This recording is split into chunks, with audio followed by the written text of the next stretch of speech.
No cost EMI को लेके RBI को नोटिस जारी करना पड़ा कि एक तरह का धोखा है जो मोस्टली कंपनियां करती हैं और बैंक चाहते हैं कि आप मिस करो ईएमआई ताकि इनके बाकी के ऑप्शन भी खुल जाएं। जितना पुश बैंक आपको एक क्रेडिट कार्ड के लिए करता है उतना किसी भी चीज के लिए नहीं करता। आज की डेट में जहां हवा लोग गुब्बारे में बांध के बेच दे रहे हैं वहां पे बैंक सारी चीजें फ्री में क्यों दे रहा है? आपकी बाइंग कैपेसिटी को बढ़ा के आपकी आदत खराब की जाती है ताकि वो सामान भी आप खरीद पाओ जो आपको नहीं खरीदना चाहिए। लेकिन ये ईएमआई के ऑप्शन की वजह से जिसकी सैलरी 30 से 35 हजार है वो भी आईफोन खरीद रहा है और ये आपको एक डेट ट्रैप की तरफ फंसाता है। जानबूझ के इसका नाम नो कॉस्ट ईएमआई रखा गया है। आप ट्राई करके देख लेना, ये कभी भी इसको नो इंटरेस्ट या फिर इंटरेस्ट फ्री ईएमआई नहीं बोलते हैं।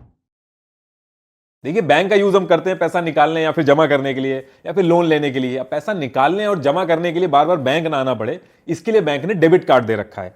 ऐसे ही अगर कोई सामान खरीदना है या फिर शॉर्ट टर्म कैश लोन लेना है तो इसके लिए बैंक ने क्रेडिट कार्ड दिया है। और ये सबको नहीं दिया है, ये उन कस्टमर्स को दिया है जिनके ऊपर बैंक को भरोसा है कि हर महीने काम करके ये लोग कमाई कर लेते हैं। अब देखिए, जो बैंक है ये कोई मैन्युफैक्चरिंग प्लांट लगा के कमाई नहीं करता है। बैंक के अंदर लोग अपना पैसा जमा करते हैं और उस पैसे को बैंक लोन पे देता है और इंटरेस्ट कमाता है। और ये जो इंटरेस्ट है ये एक मेजर तरीका होता है बैंक का पैसे कमाने का। इसलिए जितना ज्यादा लोग लोन लेंगे उतना बैंक का फायदा होगा। अब बैंक से लोन लेना एक बहुत ही कॉम्प्लिकेटेड प्रोसेस है। बैंक के चक्कर लगाने होते हैं, वेरिफिकेशन होते हैं, कैंसिल चेक दो, बहुत सारी चीजें होती हैं। इसलिए इंसान के सामने जब बहुत बड़ी मजबूरी होती है तभी वो लोन लेता है। इसलिए बैंक ने क्रेडिट कार्ड देना स्टार्ट किया जो कि एक तरह का जो लोन है उसका शॉर्टर वर्जन है और उसका एक्सेस बहुत ही ईजी है। इसमें बैंक ने अपने ट्रस्टवर्दी कस्टमर्स को एक तरह का ईजी एक्सेसिबल डिजिटल कार्ड दे दिया ताकि लोगों की थोड़ी आदत खराब हो।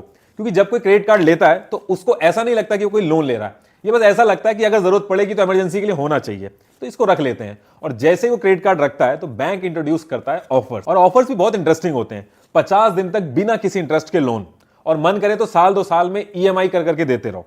Cashback, reward points, free movie tickets, no cost EMI. लेकिन आपने कभी ना कभी सोचा जरूर होगा कि बैंक ये सारी चीजें फ्री में दे क्यों रहा है? अब लाख रुपए का आईफोन है, वो साल भर के लिए आपको नो कॉस्ट ईएमआई पे दे रहा है बिना किसी इंटरेस्ट के, तो उसमें उसका फायदा क्या है? वो भी एक अनजान आदमी को दे रहा है। आज की डेट में जहां हवा लोग गुब्बारे में बांध के बेच दे रहे हैं वहां पे बैंक सारी चीजें फ्री में क्यों दे रहा है? देखिए, बैंक इतने स्टाफ की सैलरी और मार्केटिंग पे पैसा लगा के चैरिटी करने नहीं बैठा है। वो जब तक कमाएगा नहीं तब तक कोई चीज आपको नहीं देगा। इन सब चीजों का पैसा आपकी जेब से लिया जाता है और वो कैसे लिया जाता है आपको अभी सब समझ में आ जाएगा। देखिए, जब आप क्रेडिट कार्ड यूज करते हैं तो क्रेडिट कार्ड यूज करने के कुछ रूल्स होते हैं जिसे बैंक ने नाम दिया है क्रेडिट कार्ड साइकिल। अगर एक एग्जांपल से समझे तो एक क्रेडिट कार्ड है जिसकी साइकिल 1 अप्रैल से 1 मई तक है। इसका मतलब ये हुआ कि 1 अप्रैल से 1 मई तक आप जितनी भी शॉपिंग करोगे उसका बिल नेक्स्ट डे यानी कि 2 मई को जनरेट होगा, और जो उसकी पेमेंट होगी आप 20 दिन के बाद कर सकते हो।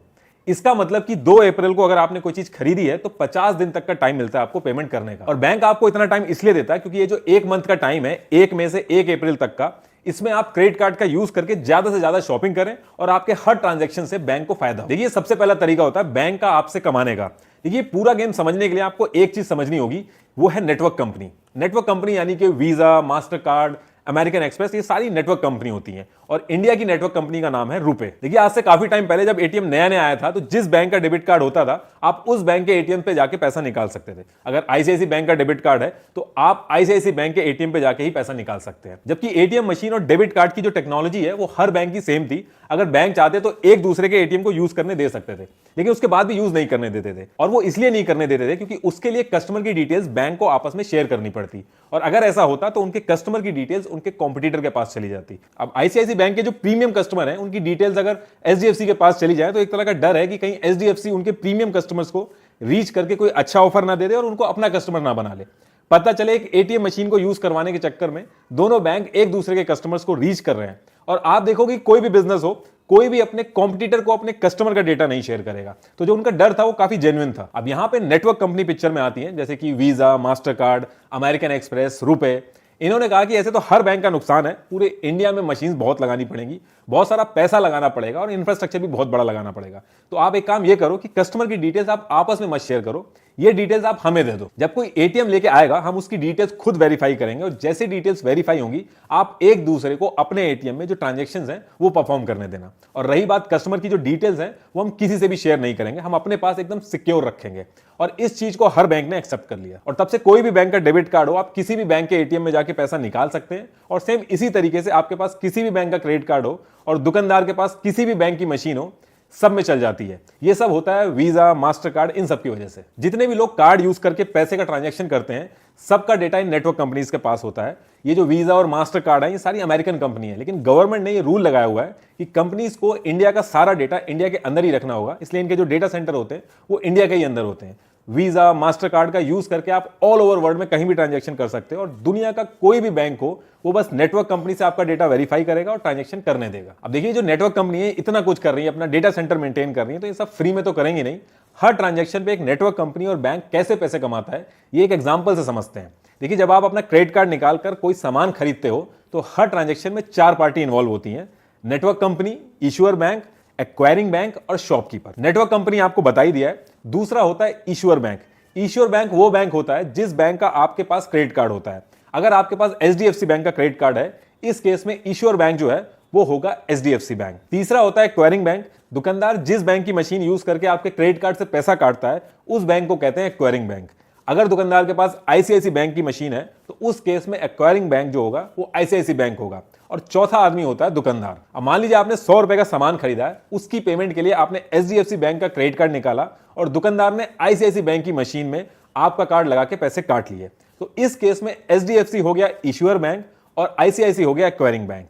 तो जैसे ही आप अपने क्रेडिट कार्ड मशीन में लगाओगे, नेटवर्क कंपनी यानी कि visa, master card, American express, वो इस ट्रांजैक्शन की डिटेल्स खुद वेरीफाई करके इशुअर और एक्वायरिंग बैंक को अप्रूवल दे देगी। और जैसे ही नेटवर्क कंपनी से अप्रूवल आएगा, इशुअर बैंक जो है वो एक्वायरिंग बैंक को 98 रुपीज देगा और 2 रुपए अपने पास रखेगा। और जो एक्वायरिंग बैंक है उस 98 रुपीज में से 1 रुपया अपने पास रखेगा और 97 रुपीज दुकानदार को दे देगा। अब ये जो एक्वायरिंग बैंक है, उस बचे हुए 1 रुपए में से 50 पैसा नेटवर्क कंपनी को देगा और 50 पैसे अपने पास रख लेगा। एक 100 रुपए की ट्रांजैक्शन से 2 रुपए जिस बैंक का क्रेडिट कार्ड आपके पास था उसने कमाया, 50 पैसे नेटवर्क कंपनी ने कमाए और बाकी 50 पैसे जिस बैंक की मशीन थी उसने कमाया। देखिए, ये जो चीज है ये मैंने सिर्फ समझाने के लिए बताई थी। बाकी जो परसेंटेज होता है ये चेंज होता रहता है। आप देखोगे यही रीजन है कि दुकानदार मना करता है या फिर पैसे ज्यादा मांगता है जब आप उसको क्रेडिट कार्ड दिखाते हो। और ये जो मेट्रो सिटी के दुकानदार होते हैं या फिर मॉल के अंदर जो दुकानदार होते हैं, ये एक कदम और आगे होते हैं। ये पहले से ही अमाउंट प्रोडक्ट के अंदर ऐड कर देते हैं। ये अमाउंट बहुत छोटा लग रहा है, लेकिन जब पूरे वर्ल्ड में इतने सारे ट्रांजेक्शन्स होते हैं तो ये बहुत ही बड़ा अमाउंट हो जाता है। यही रीजन है कि वीजा, मास्टर कार्ड इतनी तेजी से आगे बढ़ रहे हैं। ट्रांजेक्शन होता है तो इस पूरे केस में जो इशुअर बैंक होता है, जिस बैंक का कस्टमर क्रेडिट कार्ड यूज करता है, वो सबसे ज्यादा मुनाफा रखता है अपने पास। ये तो एक तरीका हो गया। इसके साथ साथ इशुअर बैंक जो है वो और भी कई तरीके से पैसे कमाता है। Transaction charges, late payment charges, EMI interest charges, cash withdrawal fee, over limit fee, annual fee, इसके अलावा भी कई कंपनी से टाई अप करके, पॉइंट रिडीम करके, ऐसे कई तरीके हैं जिससे इशुअर बैंक काफी पैसे कमाता है। यही रीजन है कि हर बैंक चाहता है कि वो हर केस में इशुअर बैंक बने। इसलिए आपको बैंक कैसे भी करके अपने बैंक का क्रेडिट कार्ड देना चाहता है। और इशुअर बैंक बनने के लिए बैंक मॉल से लेके आपके फोन, एसएमएस तक हर जगह अपने स्टाफ को आपके पीछे लगा देता है कि कैसे भी करके आप उसका क्रेडिट कार्ड ले लो। जितना पुश बैंक आपको एक क्रेडिट कार्ड के लिए करता है, उतना किसी भी चीज के लिए नहीं करता। एक बैंक को क्रेडिट कार्ड देने से कितना फायदा होता है, इस बात का अंदाजा आप इस चीज से लगा सकते हैं कि 12.7% लोग क्रेडिट कार्ड डिफॉल्ट कर देते हैं, पैसा नहीं दे पाते हैं, उसके बाद भी बैंक फायदे में रहता है। इसके बाद भी ये लोग यही नहीं रुकते हैं, कई तरीके की ट्रिक्स खेलते हैं आपके साथ। ये जो नो कॉस्ट ईएमआई आपको बोलते हैं, इसमें भी आपका नुकसान होता है। नो कॉस्ट ईएमआई को लेके आरबीआई को नोटिस जारी करना पड़ा कि एक तरह का धोखा है जो मोस्टली कंपनियां करती हैं। इसमें चीजें छुपाई जाती हैं कस्टमर से। जानबूझ के इसका नाम नो कॉस्ट ईएमआई रखा गया है। आप ट्राई करके देख लेना। ये कभी भी इसको नो इंटरेस्ट या फिर इंटरेस्ट फ्री ईएमआई नहीं बोलते हैं, क्योंकि अगर वो ऐसा करेंगे तो लीगली वो गलत साबित हो जाएंगे कोर्ट में। अब ये जो नो कॉस्ट ईएमआई है, ये काम कैसे करती है, इसको एक मोबाइल के एग्जांपल से समझते हैं। अगर किसी कस्टमर को मोबाइल खरीदना है तो कस्टमर के पास 3 ऑप्शन होते हैं। पहला तो हर जगह पे जाके रेट चेक करे और जहां से सस्ता मिले वहां से जाके ले ले, वो चाहे ऑनलाइन या फिर ऑफलाइन। लेकिन बैंक ऐसा नहीं चाहता है। बैंक चाहता है कि आप क्रेडिट कार्ड यूज करो और ईएमआई पे लो। सबसे पहला बेनिफिट तो ये होता है कि प्रोडक्ट ज्यादा बिकता है। अब पहले जहां मोबाइल कंपनी 1000 मोबाइल बेच के 10,000 कमा रही थी, अब हो सकता है वो 3000 मोबाइल बेच के 30,000 कमाने लगे, क्योंकि ईएमआई के ऑप्शन से लोगों की परचेजिंग पावर बढ़ जाती है और लोग ज्यादा खरीदते हैं। और जब मोबाइल कंपनी ज्यादा कमाएंगी तो बैंक के साथ वो प्रॉफिट भी ज्यादा शेयर करेंगी। दूसरी चीज, जैसे ही आप ईएमआई से कुछ लेते हैं तो ये एक लोन की तरह एक्ट करता है और आपको एक लोन प्रोसेसिंग फीस देनी होती है। वो आपको बताया नहीं जाता, वो बाद में जब आप स्टेटमेंट देखते हैं तो उसमें लिखा हुआ आता है। ये आपके मोबाइल की कीमत को बढ़ा देता है। और तीसरी चीज, जो इंटरेस्ट का अमाउंट होता है वो पैसा टोटल प्राइस में ही ऑलरेडी ऐड कर दिया जाता है। और जैसे ही आप ईएमआई का ऑप्शन ऑप्ट करते हो, जितने भी आपके ऑफर होते हैं वो सब कैंसिल कर दिए जाते हैं और इस तरीके से भी मोबाइल का प्राइस एक तरह से बढ़ जाता है। और एक चीज नो कॉस्ट ईएमआई के ऑप्शन में और होती है, पहले ये इंटरेस्ट अमाउंट आपसे लेते हैं और जब आपकी ईएमआई पूरी होती है तो कैशबैक या बोनस बोल के आपको वापस करते हैं। अगर किसी को आपसे इंटरेस्ट नहीं लेना ईएमआई पे, तो पहले लेकर आपको वापस क्यों करेगा? वो डे वन से नहीं लेगा। वो इसलिए क्योंकि जो इंटरेस्ट अमाउंट होता है उस पर जीएसटी लगता है, और ये जो जीएसटी का अमाउंट होता है ये भी कस्टमर को देना होता है। वो भी आप अपना स्टेटमेंट खोल के देखोगे तो उसमें लिखा हुआ मिलेगा, लेकिन ये चीज भी आपको बताई नहीं जाती है, और इससे भी मोबाइल का प्राइस बढ़ जाता है। कुछ क्रेडिट कार्ड कंपनी ऑफर देती है और कहती है शुरू के 6 मंथ पे इंटरेस्ट नहीं लगेगा, उसके बाद की जो बची हुई 6 ईएमआई है उन पे इंटरेस्ट लगेगा। उस केस में ये लोग इंटरेस्ट रेट बढ़ा के अपना अमाउंट कवर करते हैं। अगर 12% का इंटरेस्ट रेट चल रहा है तो शुरू के 6 महीने इंटरेस्ट नहीं लेंगे, और बाद के जो 6 महीने बचे हैं उसमें 24% का इंटरेस्ट लेते हैं। और ईएमआई के ऑप्शन में आप मोल भाव भी नहीं कर पाते हो, तो 1-2 हजार का नुकसान वो भी होता है। ऐसे कर करके जो इंटरेस्ट आप बचाते हो उसकी जगह आपको डबल अमाउंट पे करना होता है। और ये उस केस की बात है जहां पे ये कह रहे हैं कि नो कॉस्ट ईएमआई, और जहां पे इन्होंने ये बोला कि इंटरेस्ट लेंगे वहां पे और ज्यादा महंगा हो जाता है। नो कॉस्ट ईएमआई ये पुराने या आउटडेटेड प्रोडक्ट पे रखते हैं जो नहीं बिकते हैं। नो कॉस्ट ईएमआई का सिंपल सा फंडा है, सेल मोर, सेल फास्ट और सेल आउटडेटेड। तो देखिए, अब आप कहोगे कि क्रेडिट कार्ड किसी को यूज भी करना चाहिए कि नहीं। देखिए, क्रेडिट कार्ड से एक इंसान को यह लगता है कि उसके पास पैसे हैं, जबकि उसके पास पैसे नहीं है। अगर आप इसको ध्यान से देखो तो एक तरह से आप उधार लेके सामान खरीद रहे हो। अब इसमें आप ये भी कह सकते हो कि इसमें कौन सी बहुत बड़ी चीज है, किसी के आगे पैसे तो नहीं मांगने पड़ रहे, कोई लोन तो नहीं लेना पड़ रहा है, थोड़ा बहुत पैसा ज्यादा भी लग रहा है तो क्या हुआ, इज्जत तो बची हुई है। देखिए, बैंक से लोन या किसी से उधार जब आप लेते हो तो वो बहुत ही जरूरी काम के लिए लेते हो। आप अपना अगर क्रेडिट कार्ड के स्टेटमेंट उठा के देखोगे तो जो भी आपने सामान लिए हैं आप उसको नोटिस करिएगा, क्या वो बहुत ही एक्स्ट्रा इमरजेंसी वाले काम के लिए आपने वो इसको यूज किया। आपकी बाइंग कैपेसिटी को बढ़ा के आपकी आदत खराब की जाती है ताकि वो सामान भी आप खरीद पाओ जो आपको नहीं खरीदना चाहिए। आप बताइए, अगर ईएमआई का ऑप्शन नहीं हो तो इतने ही लोग आईफोन खरीदेंगे एक साथ इतना सारा पैसा देके। लेकिन ये ईएमआई के ऑप्शन की वजह से जिसकी सैलरी 30 से 35 हजार है वो भी आईफोन खरीद रहा है, और ये आपको एक डेट ट्रैप की तरफ फंसाता है। पहले तो आप 1.5 लाख का फोन ज्यादा इंटरेस्ट देके 2 लाख में खरीदते हो, और उसके बाद जो नौकरी आप अपनी शर्तों पे कर रहे होते हो अब वो मजबूरी में करनी पड़ती है आपको। इसके ऊपर से आपको मिनिमम अमाउंट का जो ऑप्शन दिया जाता है ये एक ऐसा ट्रैप है कि अगर आप मिनिमम पेमेंट करते रहोगे तो आप पूरे साल पैसा भरते रहोगे, उसके बाद भी पूरा नहीं हो पाएगा। और बैंक चाहते हैं कि आप मिस करो ईएमआई ताकि इनके बाकी के ऑप्शन भी खुल जाएं। ये जो लेट पेमेंट पे पेनल्टी लगती है ये 2 से 3% ये मंथली होती है। अगर 2% मान के चलें तो 24% होता है साल का, ये बहुत ही ज्यादा है। अगर आप इंटरेस्ट एक दिन लेट हो जाते हो तो ये एक दिन का इंटरेस्ट नहीं लेते हैं, 45 डेज पे इंटरेस्ट लगाते हैं। आपने पुरानी मूवी में देखा होगा, जो जमींदार होता है वो गरीबों की जमीन गिरवी रखता है और उनको पैसे देता है, पूरी जिंदगी वो काम करवाता है उनसे, उसके बाद भी वो पैसा पूरा नहीं होता। क्रेडिट कार्ड मॉडर्न टाइम का वो जमींदार है जिसको सही से अगर यूज नहीं किया तो आपको बहुत बड़ी दिक्कत में डाल देगा। देखिए, क्रेडिट कार्ड अगर सही से यूज किया जाए तो एक बहुत ही अच्छा टूल है। देखिए, सबसे पहली चीज आपको क्रेडिट कार्ड से वही चीज खरीदनी है जिसका पैसा आपके पास हो, इस उम्मीद में कि आगे पैसे आ जाएंगे, कल अमीर हो जाएंगे। ये सब सोच के जब आप प्रोडक्ट बिना सोचे समझे खरीदेंगे तो आप एक डेट ट्रैप में फंसेंगे। मान लीजिए आपको 1.5 लाख का आईफोन देना है, आप उसको क्रेडिट कार्ड से भी ले सकते हो। अब जो पैसा आपने आईफोन देने के लिए रखा था उसको आपको 50 दिन के बाद देना है। उस पैसे को आप शॉर्ट टर्म एफडी की तरह भी यूज कर सकते हो जो 1 मंथ के लिए होती है, और जो उससे इंटरेस्ट आएगा उसको आप यूज करके एक तरह से अपना आईफोन सस्ता भी कर सकते हो। देखिए, क्रेडिट कार्ड आप जब भी यूज करें हमेशा फुल पेमेंट करनी है आपको, मिनिमम अमाउंट देने के चक्कर में ना पड़े। और कुछ जगह पे आपको क्रेडिट कार्ड बिल्कुल नहीं यूज करना है, जैसे कि पेट्रोल पंप, यहां पे 1% सर्विस फी और अराउंड 7.2% जीएसटी लगता है। सर्विस फी तो फिर भी कुछ केसेस में रिफंड हो जाती है, लेकिन जीएसटी आपको देना होगा। दूसरा, आईआरसीटीसी में जब आप बुकिंग करते हो तो उसमें 1 से 2% एक्स्ट्रा लगता है, उस टाइम पे आपको क्रेडिट कार्ड बिल्कुल यूज नहीं करना है। पेटीएम, जीपे, अमेजॉन पे, इन सबके वैलेट में पैसा ऐड करने के लिए क्रेडिट कार्ड बिल्कुल यूज नहीं करना है। 2 से 3% फी पे करनी होती है, प्लस जीएसटी अलग से देना होता है। दूसरा, आपको किसी भी कीमत पे क्रेडिट कार्ड से कैश विड्रॉ नहीं करना है, वरना आप एक बहुत ही बुरे डेट ट्रैप में फंसेंगे। बैलेंस ट्रांसफर, यानी कि एक क्रेडिट कार्ड से दूसरे क्रेडिट कार्ड को पे नहीं करना है। इंटरेस्ट रेट और प्रोसेसिंग फीस एक्स्ट्रा लगेगी।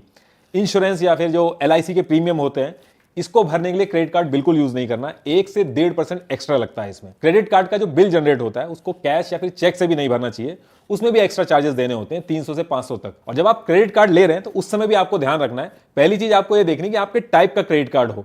आप साल में 1 या 2 बार फ्लाइट यूज कर रहे हैं, उसके लिए आपने फ्लाइट और लॉन्च वाला क्रेडिट कार्ड ले लिया तो वो आपके लिए बेनिफिशियल नहीं रहेगा। अगर आप अमेजॉन से ज्यादा चीजें खरीदते हैं तो अमेजॉन इंटीग्रेटेड कार्ड खरीदिए, ताकि आप जब ऑनलाइन शॉपिंग करें तो उसमें आपको बेनिफिट मिले। दूसरी चीज ये भी देखनी है कि अगर आप लेट पेमेंट करते हैं तो कौन सा कार्ड सबसे ज्यादा पेनल्टी ले रहा है।